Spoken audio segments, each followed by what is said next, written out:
Olá, tudo bem? Espero que sim. Vamos para a nossa leitura bíblica. Evangelho de Mateus, capítulo 10. Jesus envia os 12 apóstolos. Jesus reuniu seus 12 discípulos e lhes deu autoridade para expulsar espíritos impuros e curar todo tipo de enfermidade e doença. Estes são os nomes dos 12 apóstolos. Primeiro Simão, também chamado Pedro, depois André, irmão de Pedro, Tiago, filho de Zebedeu, João, irmão de Tiago, Filipe, Bartolomeu, Tomé, Mateus, o cobrador de impostos, Tiago, filho de Alfeu, Tadeu, Simão o cananeu, Judas Iscariotes, que depois traiu Jesus. Jesus enviou os 12 com as seguintes instruções: não vão aos gentios nem aos samaritanos, vão antes às ovelhas perdidas do povo de Israel. Vão e anunciem que o reino dos céus está próximo. Curem os doentes, ressuscitem os mortos, purifiquem os leprosos e expulsem os demônios. Deem de graça, pois também de graça vocês receberam. Não levem no cinto moedas de ouro, prata ou mesmo de cobre. Não levem bolsa de viagem, nem outra muda de roupa, nem sandálias, nem cajado. Quem trabalha merece seu sustento. Sempre que entrarem em uma cidade ou povoado, procurem uma pessoa digna e fiquem em sua casa até partirem. Quando entrarem na casa, saúdem-na com a paz. Se o lar se revelar digno, que sua paz permaneça nela, se não, retirem a bênção. Se alguma casa ou cidade se recusar a recebê-los ou a ouvir sua mensagem, sacudam a poeira dos pés ao sair. Eu lhes digo a verdade, no dia do juízo, as cidades perversas de Sodoma e Gomorra serão tratadas com menos rigor que essa cidade. Ouçam, eu os envio como ovelhas no meio de lobos. Portanto, sejam espertos como serpentes e simples como pombas. Tenham cuidado, pois vocês serão entregues aos tribunais e chicoteados nas sinagogas. Por minha causa, serão julgados diante de governantes e reis, mas essa será a oportunidade de falar a meu respeito a eles e aos gentios. Quando forem presos, não se preocupem com o modo como responderão, nem com o que dirão. Naquele momento, as palavras certas lhes serão concedidas, pois não serão vocês que falarão, mas o Espírito de seu Pai falará por meio de vocês. O irmão trairá seu irmão e o entregará à morte, e assim também o pai a seu próprio filho. Os filhos se rebelarão contra os pais e os matarão. Todos os odiarão por minha causa, mas quem perseverar até o fim será salvo. Quando forem perseguidos numa cidade, fujam para outra. Eu lhes digo a verdade, o Filho do Homem voltará antes que tenham percorrido todas as cidades de Israel. O discípulo não está acima de seu mestre, nem o escravo acima de seu senhor. Para o discípulo é suficiente ser como seu mestre e o escravo como seu senhor. Uma vez que o dono da casa foi chamado de Beelzebu, os membros da família serão chamados de nomes ainda piores. Não tenham medo daqueles que os ameaçam, pois virá o dia em que tudo que está encoberto será revelado e tudo que é secreto será divulgado. O que agora lhes digo no escuro, anunciem às claras, e o que sussurra em seus ouvidos, proclamem dos telhados. Não tenham medo dos que querem matar o corpo, eles não podem tocar na alma. Temam somente a Deus, que pode destruir no inferno tanto a alma como o corpo. Quanto custam 2 pardais? Uma moeda de cobre? No entanto, nenhum deles cai no chão sem o conhecimento de seu Pai. Quanto a vocês, até os cabelos de sua cabeça estão contados. Portanto, não tenham medo, vocês são muito mais valiosos que um bando inteiro de pardais. Quem me reconhecer em público aqui na terra, eu reconhecerei diante de meu Pai no céu. Mas quem me negar aqui na terra, eu também o negarei diante de meu Pai no céu. Não imagine que vim trazer paz à terra. Não vim trazer paz, mas a espada. Vim para pôr o homem contra seu pai, a filha contra sua mãe e a nora contra sua sogra. Seus inimigos estarão em sua própria casa. Quem ama seu pai ou sua mãe mais que a mim, não é digno de mim. E quem ama seu filho ou sua filha mais que a mim, não é digno de mim. Quem se recusa a tomar sua cruz e me seguir, não é digno de mim. Quem se apega à própria vida a perderá, mas quem abrir mão de sua vida por minha causa a encontrará. Quem recebe vocês, recebe a mim. E quem me recebe, também recebe aquele que me enviou. Quem acolhe um profeta como alguém que fala da parte de Deus, recebe a mesma recompensa de um profeta. E quem acolhe um justo por causa de sua justiça, recebe uma recompensa igual à dele. Se alguém der um copo de água fria, que seja ao menor de meus seguidores, certamente não perderá sua recompensa. Capítulo 11. Jesus e João Batista. Quando Jesus terminou de dar essas instruções a seus 12 discípulos, saiu para ensinar e anunciar sua mensagem nas cidades da região. João Batista, que estava na prisão, soube de todas as coisas que o Cristo estava fazendo. Por isso, enviou seus discípulos para perguntarem a Jesus: O Senhor é aquele que haveria de vir ou devemos esperar algum outro? Jesus respondeu: Voltem a João e contem a ele o que vocês veem e ouvem. Os cegos veem, os aleijados andam, os leprosos são purificados, os surdos ouvem, os mortos são ressuscitados e as boas novas são anunciadas aos pobres. E disse ainda: Felizes são aqueles que não se sentem ofendidos por minha causa. Enquanto os discípulos de João saíam, Jesus começou a falar a respeito dele para as multidões. Que tipo de homem vocês foram ver no deserto? Um caniço que qualquer brisa agita? Afinal, o que esperavam ver? Um homem vestido com roupas caras? Não, quem veste roupas caras mora em palácios. Acaso procuravam um profeta? Sim, ele é mais que profeta. João é o homem ao qual as Escrituras se referem quando dizem: Envio o meu mensageiro adiante de ti, e ele preparará teu caminho à tua frente. Eu lhes digo a verdade: de todos os que nasceram de mulher, nenhum é maior que João Batista. E, no entanto, até o menor no reino dos céus é maior que ele. Desde os dias em que João pregava, o reino dos céus sofre violência e pessoas violentas o atacam.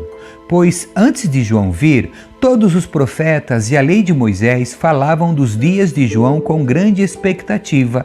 E se vocês estiverem dispostos a aceitar o que eu digo, ele é Elias, aquele que os profetas disseram que viria. Quem é capaz de ouvir, ouça com atenção. A que posso comparar esta geração? Ela se parece com crianças que brincam na praça. Queixam-se a seus amigos: tocamos flauta e vocês não dançaram. Entoamos lamentos e vocês não se entristeceram. Quando João apareceu, não costumava comer nem beber em público e vocês disseram: está possuído por demônio. O Filho do Homem, por sua vez, come e bebe e vocês dizem: é comilão e beberrão, amigo de cobradores de impostos e pecadores. Mas a sabedoria é comprovada pelos resultados que produz. Julgamento para os que não creem. Então Jesus começou a denunciar as cidades onde ele havia feito muitos milagres, pois não tinham se arrependido.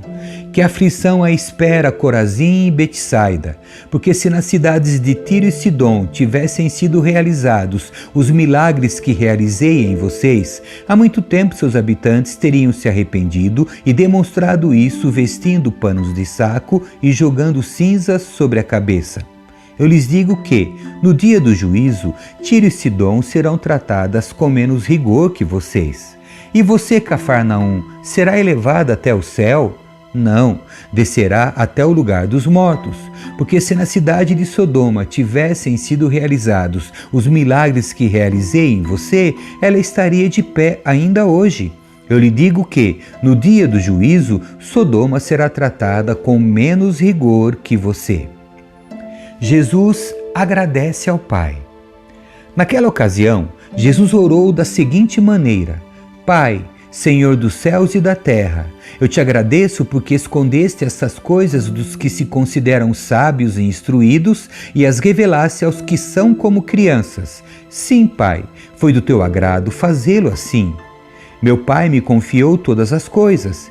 Ninguém conhece verdadeiramente o Filho a não ser o Pai, e ninguém conhece verdadeiramente o Pai a não ser o Filho e aquele a quem o Filho escolhe revelá-lo. Venham a mim todos vocês que estão cansados e sobrecarregados, e eu lhes darei descanso. Tomem sobre vocês o meu jugo. Deixem que eu lhes ensine, pois sou manso e humilde de coração, e encontrarão descanso para a alma. Meu jugo é fácil de carregar e o fardo que lhes dou é leve. Capítulo 12. Discussão sobre o sábado. Por aquele tempo, Jesus estava caminhando pelos campos de cereal num sábado. Seus discípulos, sentindo fome, começaram a colher espigas e comê-las. Alguns fariseus os viram e protestaram: "Veja, seus discípulos desobedecem à lei colhendo cereal no sábado." Jesus respondeu: "Vocês não leram nas Escrituras o que fez Davi quando ele e seus companheiros tiveram fome? Ele entrou na casa de Deus e com seus companheiros comeram os pães sagrados que só os sacerdotes tinham permissão de comer. E vocês não leram na lei de Moisés que os sacerdotes de serviço no templo podem trabalhar no sábado? Eu lhes digo, alguém aqui maior que o templo. Vocês não teriam condenado meus discípulos inocentes se soubessem o significado das Escrituras. Quero que demonstrem misericórdia e não que ofereçam sacrifícios, pois o Filho do Homem é Senhor até mesmo do sábado." Jesus cura no sábado. Então Jesus foi à sinagoga local, onde viu um homem que tinha uma das mãos deformadas. Os fariseus perguntaram a Jesus: "A lei permite curar no sábado?" Esperavam que ele dissesse sim, para que pudessem acusá-lo. Jesus respondeu: "Se um de vocês tivesse uma ovelha e ela caísse num poço no sábado, não trabalharia para tirá-la de lá? Quanto mais vale uma pessoa que uma ovelha. Sim, a lei permite que se faça o bem no sábado." Em seguida, disse ao homem: "Estenda a mão." Ele a estendeu e ela foi restaurada e ficou igual a outra. Então os fariseus convocaram uma reunião para tramar um modo de matá-lo. Jesus, o servo escolhido de Deus. Jesus, sabendo o que planejavam, retirou-se daquela região. Muitos o seguiram e ele curou todos os enfermos que havia entre eles. Contudo, advertiu-lhes que não revelassem quem ele era. Cumpriu-se assim a profecia de Isaías a seu respeito: "Veja o meu servo, aquele que escolhi. Ele é meu amado, nele tenho grande alegria. Porei sobre ele meu espírito, e ele proclamará justiça às nações. Não lutará nem gritará, nem levantará a voz em público. Não esmagará a cana quebrada, nem apagará a chama que já está fraca. Por fim, ele fará que a justiça seja vitoriosa, e seu nome será a esperança de todo o mundo." A fonte do poder de Jesus. Então levaram até Jesus um homem cego e mudo que estava possuído por um demônio. Jesus o curou e ele passou a falar e ver. Admirada, a multidão perguntou: "Será que este homem é o filho de Davi?" No entanto, quando os fariseus souberam do milagre, disseram: "Ele só expulsa demônios porque seu poder vem de Beelzebu, o príncipe dos demônios." Jesus conhecia os pensamentos deles e respondeu: "Todo reino dividido internamente está condenado à ruína. Uma cidade ou família dividida contra si mesma se desintegrará.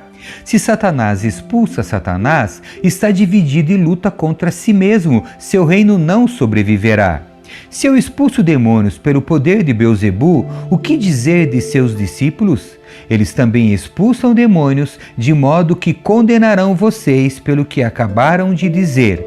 Mas se expulso demônios pelo Espírito de Deus, então o reino de Deus já chegou até vocês. Afinal, quem tem poder para entrar na casa de um homem forte e saquear seus bens? Somente aquele ainda mais forte, alguém capaz de amarrá-lo e saquear sua casa. Que não está comigo opõe-se a mim, e quem não trabalha comigo, na verdade, trabalha contra mim. Por isso eu lhe digo: todo pecado e toda blasfêmia serão perdoados, mas a blasfêmia contra o Espírito Santo não será perdoada. Quem falar contra o Filho do Homem será perdoado, mas quem falar contra o Espírito Santo não será perdoado, nem neste mundo, nem no mundo por vir. Uma árvore é identificada por seus frutos. Se a árvore é boa, os frutos serão bons. Se a árvore é ruim, os frutos serão maus. Raça de víboras, como poderiam homens maus como vocês dizer o que é bom e correto? Pois a boca fala do que o coração está cheio. A pessoa boa tira coisas boas do tesouro de um coração bom, e a pessoa má tira coisas más do tesouro de um coração mau. Eu lhes digo, no dia do juízo, vocês prestarão contas de toda palavra inútil que falarem. Por suas palavras vocês serão absolvidos e por elas serão condenados. O sinal de Jonas. Alguns dos mestres da lei e fariseus vieram a Jesus e disseram: Mestre, queremos que nos mostre um sinal de sua autoridade. Jesus, porém, respondeu: Vocês pedem um sinal porque são uma geração perversa e adúltera, mas o único sinal que lhes darei será o do profeta Jonas. Pois assim como Jonas passou 3 dias e 3 noites no ventre do grande peixe, o Filho do Homem ficará 3 dias e 3 noites no coração da terra.